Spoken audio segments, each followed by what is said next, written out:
I was never supposed to exist in the Grace family. At least, that's how my grandparents made it feel. For years, they hosted grand dinners, family reunions, charity galas, and my name was never once spoken. I was the invisible granddaughter, the mistake they hoped the world would forget. But secrets don't stay buried forever. The night I got that phone call, their silence finally cracked. "Lena, they need you," my father whispered, his voice trembling. I laughed, not because it was funny, but because it felt impossible. These were the same people who refused to look at me, who once turned their backs as I stood in the rain outside their mansion gates. You see, I learned early that respect in this family wasn't earned, it was traded, manipulated, and sometimes stolen. And now, the same family that erased me from their world was begging me to come back. They didn't know it yet, but I wasn't the same girl they abandoned. This time, I was coming back for the truth. I grew up on the edge of two worlds, one filled with warmth, love, and modest comfort, and another made of marble floors, silver spoons, and ice-cold smiles. My parents tried to shield me from the truth, but children always sense what's not being said. My father, Thomas Grace, was the eldest son of the Grace family, once the pride of his parents, until he married my mother, Nora, a schoolteacher from a small town. To my grandparents, love without status was rebellion. And rebellion, in the Grace family, was unforgivable. They cut him off completely. No visits, no phone calls, no inheritance. I remember asking my mother once, "Why don't Grandma and Grandpa ever call me?" She smiled sadly and said, "They are just busy, sweetheart." But her eyes told another story, one of humiliation and quiet heartbreak. When I was 14, we were invited, for the first time, to a family reunion. My father hesitated, but I was overjoyed. I thought maybe they'd finally see me, maybe I'd finally belong. The Grace mansion stood like a palace, glowing under chandeliers, its walls lined with portraits of perfect faces, except ours. No photo of my father. No sign I even existed. My cousin Evan, charming and confident, welcomed everyone with practiced warmth. My Aunt Amelia swept in wearing a gown that shimmered like her pride. And then came my grandmother, Margaret, regal and composed, her pearls shining brighter than her smile. She looked at me once, her gaze cutting through me like glass. "So this is Lena?" she asked coldly. My father nodded. "Yes, mother. My daughter." She said nothing, just turned away. The moment lasted seconds, but it felt like a lifetime. Dinner was worse.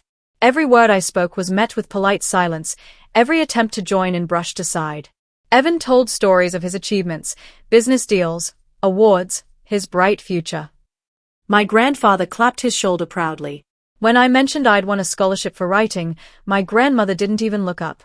"That's nice, dear," she murmured, refilling her glass. That night, as the others danced and laughed, I slipped away to the garden. My mother found me sitting by the fountain, trying to hide my tears. She whispered, "Some people only see worth in wealth, Lena. But don't let that define your value." I nodded, but something inside me hardened. I didn't want their approval anymore, I wanted their respect. Years passed, and we never went back. But I never stopped wondering what it would take for them to see me, to say my name without shame. Until one day, they did. And it wasn't love or guilt that brought them to my door. It was fear. Because the same family that once pretended I didn't exist was about to need me more than anyone else. It started with a letter, thick, cream-colored paper embossed with the Grace family crest. I almost laughed when I saw it, thinking it must have been sent by mistake. But when I opened it, my hands began to tremble. It was an invitation. "Family meeting regarding estate matters," it read. "Attendance required." Required. That word burned into my mind. After years of silence, suddenly, my presence was required. When I arrived at the mansion, the air felt different. Colder. The walls seemed to whisper secrets. My grandmother, Margaret, greeted me with the same distant smile she wore at funerals. "Lena," she said softly, "thank you for coming. You've grown into quite a woman." Her tone dripped with politeness, but her eyes still carried that quiet disapproval, as if my very existence was a reminder of her son's rebellion. In the grand sitting room, the entire family was gathered. Evan sat confidently beside my grandfather, dressed like success itself. Aunt Amelia held her phone, pretending not to notice me. My father stood near the corner, uneasy, while my mother tried to offer me a reassuring glance. Grandfather cleared his throat. As you all know, the Grace Trust requires a direct descendant to authorize the renewal of our business rights. And, since Thomas remains estranged from the board. His voice wavered slightly. Lena, he continued, that makes you the next legal heir to a portion of the estate. The room went silent. Evan's expression froze, then twisted into disbelief. You're joking, right? He laughed. Huh? She's barely part of this family. Amelia nodded sharply. We can't hand control to someone who hasn't been raised with our values. My father stepped forward, his voice low but firm. Those values, Amelia, destroyed this family once already. She glared at him, then turned to me. Lena, dear, don't misunderstand. This isn't personal. But you wouldn't even know how to handle the responsibilities that come with the Grace name. Her words sliced through me, but I smiled faintly. You mean the same responsibilities that come with lying and pretending? Evan stood up suddenly. Watch your mouth. You don't know what you're talking about. Oh, I think I do, I said quietly. I know why you all want me here. You don't need me, you need my signature. The tension in the room thickened like smoke. My grandmother's expression hardened. Lena, she said coldly, we've all made mistakes. This is your chance to reconcile, to show loyalty to your family. Loyalty. I echoed. You erased me for years. You erased my father. Now you call it reconciliation because your money's at risk. My grandfather slammed his cane against the floor. Enough. His voice cracked through the silence. We are offering you a place back in this family. Don't make the same mistake your father did. I looked at each of them. The polished faces, the false sympathy, the rotting pride beneath their expensive clothes. And for the first time, I saw it clearly. Their unity wasn't built on love. It was built on fear, fear of losing control, of being exposed. I'll sign what's fair, I said finally, my voice steady, but I won't lie for you. My grandmother's eyes darkened. Then you leave us no choice. Her words chilled me, but deep down, I knew the truth. This wasn't a reunion. It was a setup. And the war for the Grace family's honor had just begun. The days that followed were a blur of whispered conversations and careful smiles. My grandparents had insisted I stay at the mansion to discuss the paperwork, but I quickly realized it wasn't about documents, it was about control. Every breakfast felt like a silent test. My grandmother would critique my posture, my tone, even the way I buttered my toast. You still have your mother's manners, she'd say with a polite smile that felt more like a blade. So, simple. Evan, of course, found new ways to remind me that I didn't belong. One morning, I overheard him laughing with his friends near the study. She thinks being invited here means she's one of us, he said. Poor thing doesn't know she's just a signature in heels. When I entered the room, the laughter stopped, but the smirks didn't. Morning, cousin, Evan said smoothly. Hope you're enjoying your stay. I heard you're learning the ropes. I'm learning how deep they go, I replied. That night, there was a charity dinner at the estate, a public event meant to show the Grace family's unity. My grandmother made sure I was seated far from the center, near the server's entrance. My father wasn't invited. It's better this way, she said, as if banishing him were an act of kindness. The speeches began, long praises of the Grace family's generosity and honor. My name was never mentioned, even though I was the one who signed the renewal that kept the foundation alive. The cameras flashed as Evan accepted the family award, smiling like he owned the night. Then, something unexpected happened. The host, unaware of the silent rules, mentioned me. And of course, he said brightly, we must thank Miss Lena Grace for making tonight possible. Every head turned. The applause was hesitant. I stood, unsure whether to smile or stay still. My grandmother's smile froze in place. Evan's eyes narrowed. As I walked toward the podium, I felt the tension ripple through the room.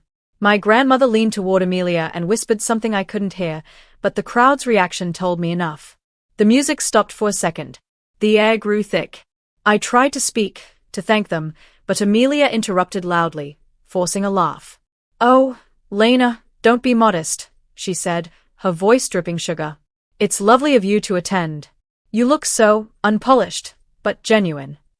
The audience chuckled, politely, awkwardly. I froze. My throat tightened. Every humiliation I'd buried for years surged back in that moment. Every ignored birthday, every closed door, every time my name was whispered like a stain. I forced a small smile. Thank you, Aunt Amelia, I said evenly. It takes time to polish what's real. The laughter stopped. Her face stiffened. My grandmother's glare burned into me. That night, back in my room, I overheard the muffled argument through the walls, Evan and my grandparents shouting. She's dangerous, Amelia hissed. If she keeps digging, then make sure she stops, my grandmother snapped. I sat there in the dark, shaking, realizing I was no longer just unwanted, I was threatening. The next morning, I found my father's old documents missing from my suitcase. Someone had gone through my things.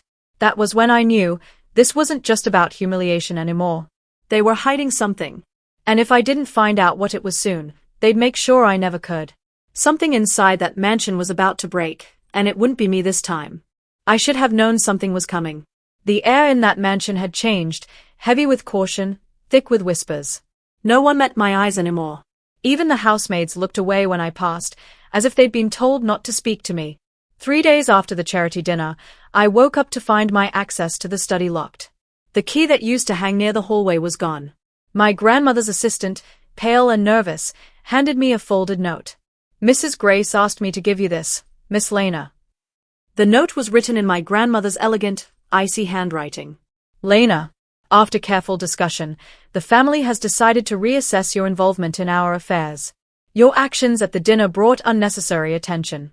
The renewal papers have been revised. Your name will no longer be required. You may return home tomorrow. M. Grace.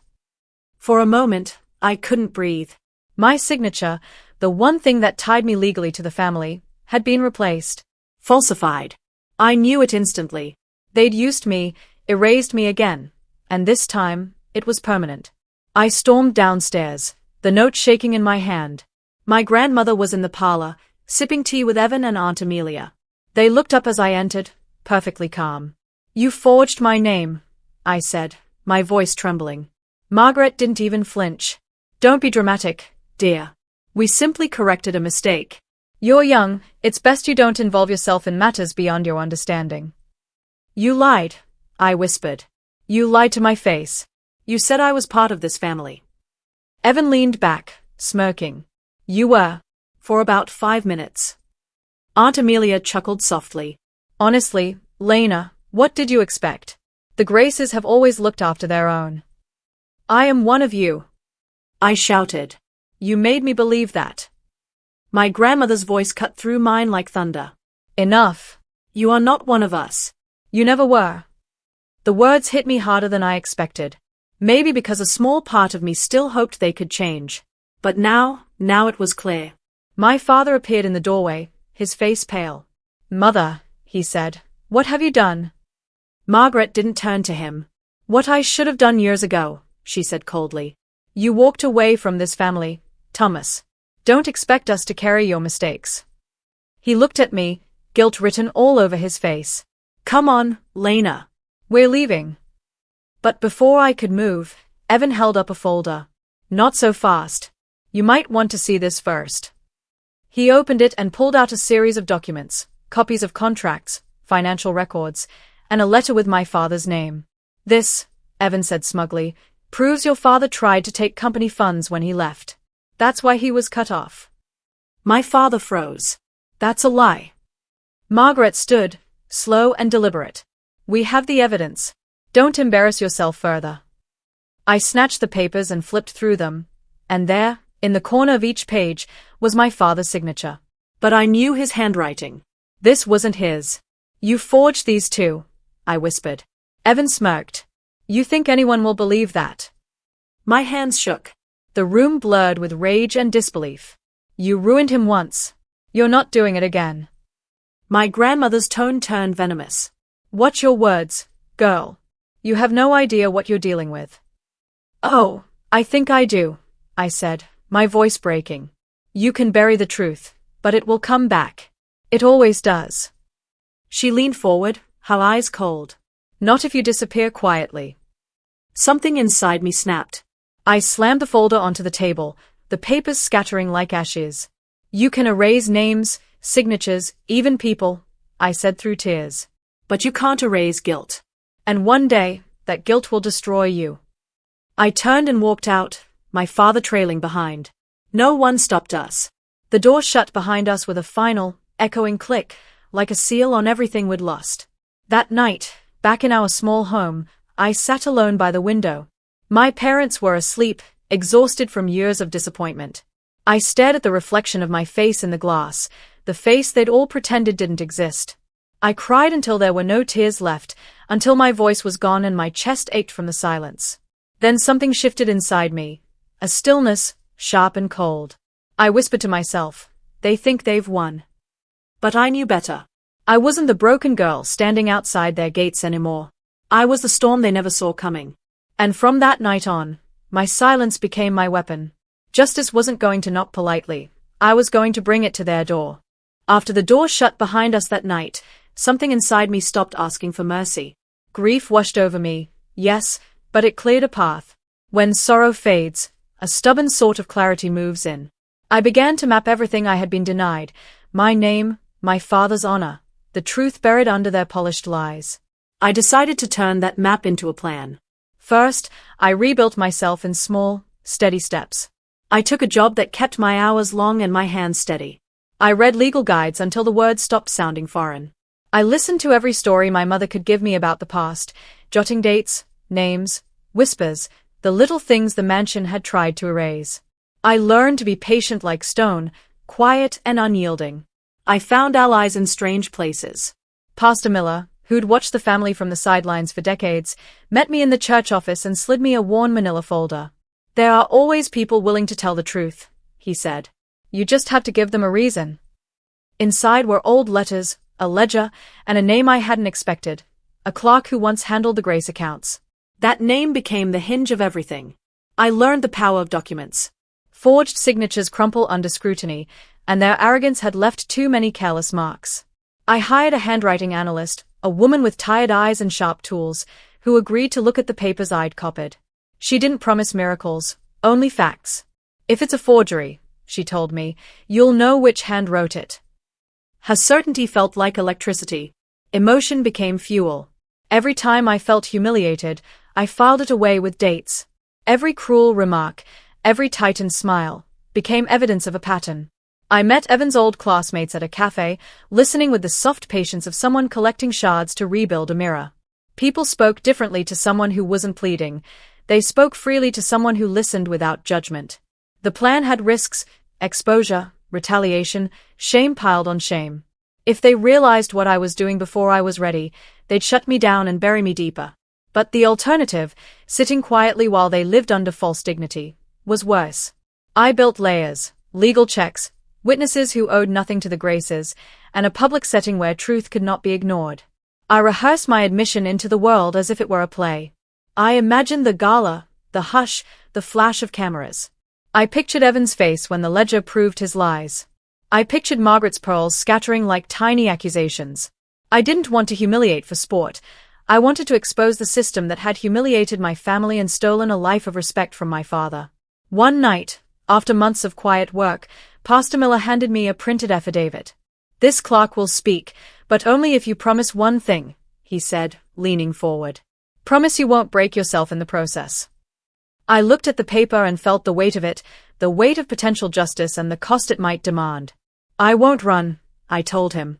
I won't hide. I laid out the plan then. The signed documents to be shown, the analyst's report to be released, the clerk's testimony to be scheduled during a public family event, a stage big enough that the truth could not be dressed away. It was dangerous, surgical, and horribly personal. It would either clear my father's name or burn whatever fragile bridge remained. There were nights I doubted myself, staring at the ceiling and wondering if I'd become what I hated, obsessed, unkind, vengeful. But each morning I woke with one steady thought: respect isn't handed down, it's fought for. The pieces were in place. The witnesses knew the words to say. The analyst's report lay sealed. The public moment waited like a held breath.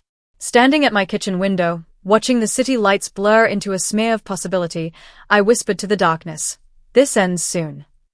And then I walked out the door toward the home where they'd pretended I didn't exist, and wondered if I could truly go through with everything I'd planned. The night of the gala arrived like the calm before a storm. The Grace Foundation's annual charity event, shimmering lights, velvet gowns, and a hall full of polite lies. For years, they'd used this night to show the world their power. Tonight, I would use it to show the world their truth. I walked into the ballroom dressed in black, not mourning, but armor. My heart pounded beneath the silk, every beat echoing the months of humiliation and silence that had brought me here. My grandmother spotted me from across the room, her smile brittle as glass. "Lena," she said through her teeth, "what are you doing here?" "You weren't invited." I smiled faintly. "I know. But I think you'll want to hear what I have to say." Her eyes narrowed, but before she could respond, the host took the stage. "Ladies and gentlemen," he announced, "please welcome the Grace family, pillars of tradition, honor, and generosity." Applause thundered. Cameras flashed. And just like that, the illusion returned.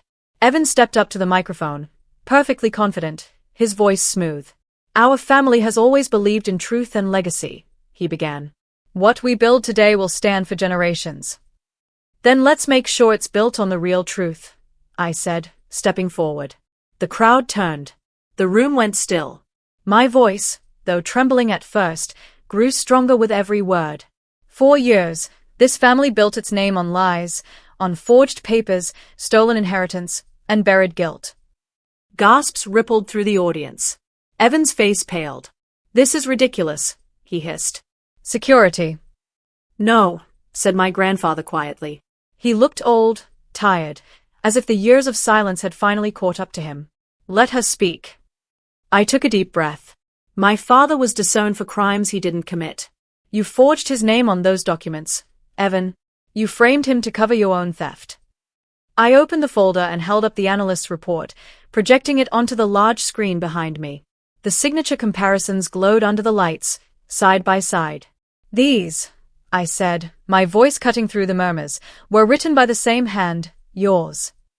Evan lunged forward, shouting, "You can't prove anything." "Oh, but I can," I said softly, "because the man who processed those documents, the clerk, is here tonight." The doors opened. Pastor Miller entered, guiding an elderly man with trembling hands.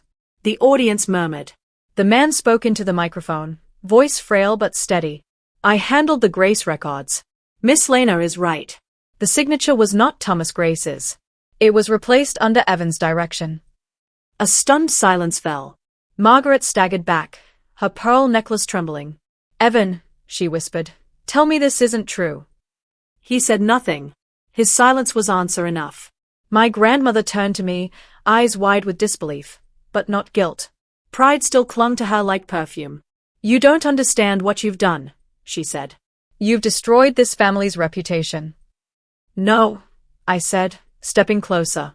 "You destroyed it the moment you chose pride over truth." I just pulled down the curtain. My father, who had been standing at the back of the room all along, came forward. His eyes met mine, proud, wounded, free. He didn't have to say a word. Reporters were already filming, whispers rising like a storm. Evan tried to leave, but cameras followed. Amelia turned away, crying, not from remorse, but from fear. My grandfather sank into his chair, whispering, "I should have stopped this long ago." I looked at my grandmother one last time. "You erased me to protect your legacy," I said. "But now, my name is the only one the world will remember." For the first time, her face broke, the mask cracked. The ballroom felt smaller suddenly, suffocating with truth. I placed the microphone down, steady hands at last. The applause that followed wasn't loud, just a slow, deliberate clap from someone in the crowd, joined by another, then another. It wasn't celebration, it was acknowledgement. The truth had finally spoken. As I walked out into the cold night air, the lights of the mansion flickered behind me. I didn't smile. I didn't cry. I just breathed. Because justice, when it finally arrives, doesn't shout. It simply takes its rightful place, in silence. After that night, the Grace name didn't shine quite the same. The papers called it the fall of a dynasty. Reporters camped outside the mansion gates for weeks, waiting for another scandal to spill out. But I didn't watch the news. I didn't need to. I had already lived the story. Every lie, every wound, every silence. My father's name was cleared within months. The analyst's report and the clerk's testimony forced an official investigation. Evan was stripped of his positions. Aunt Amelia fled overseas under the pretense of needing rest. And my grandparents, they stayed in that mansion, curtains drawn, refusing visitors. I visited once, not to gloat, but to say goodbye. The house smelled of dust and regret. My grandmother sat in her chair by the window, staring at the garden. Her pearls were gone, her hands trembled as she lifted a cup of cold tea. For a moment, she looked smaller, almost fragile, like the pride that had once ruled her had finally burned itself out. "You came back," she said quietly. "I didn't come for revenge," I replied. "I came for peace." She turned her face toward me, her voice thin but sharp. "And what did you gain, Lena? Our name is ruined. You've destroyed everything we built." I took a breath, my tone calm, steady, no anger left, just truth. "No," I said softly. "I didn't destroy it. I set it free. You built everything on a lie, and it was already collapsing. I just stopped pretending it was standing." For a long moment, she didn't speak. Then her eyes glistened, not with tears, but with something heavier. Regret, maybe, or the realization that the child she erased had become the only one brave enough to face her truth. My grandfather was upstairs, bedridden. When I went to see him, he turned to me with weak eyes and whispered, "I was wrong, Lena. About your father, about you. I thought silence protected us." I nodded, my throat tightening. "Silence doesn't protect, Grandpa. It only delays justice." He smiled faintly, as if he'd been waiting years to hear someone say it out loud. When I left the mansion, the afternoon sun was breaking through the clouds, faint but warm. I walked down the same path where I once stood in the rain as a little girl, waiting to be seen. Now, I didn't need their acknowledgement. I had found something stronger than their approval, self-respect. Back home, my father looked at me the way only a man who has regained his honor can, eyes steady, proud, but full of quiet sorrow for the years lost. "I never wanted you to carry this burden," he said. "I didn't carry it," I replied. "I broke it." For the first time in years, he smiled, a real smile. My mother hugged me without words. The house felt lighter, as if generations of silence had finally lifted. The world kept moving, but I did too, not as the forgotten granddaughter, not as the rejected one, but as the woman who chose truth over comfort, dignity over inheritance. Now when people mention the Grace family, they don't talk about wealth. They talk about what happens when pride meets truth. And somehow, that feels right. Before I close my eyes each night, I remember the sound of that slow applause in the ballroom, the sound of a lie dying, and truth taking its place. "Respect isn't what others give you," I whisper to myself. "It's what you keep when they try to take everything away." Because in the end, revenge fades, but dignity stays. And the moment you stop seeking approval from those who broke you, you become untouchable.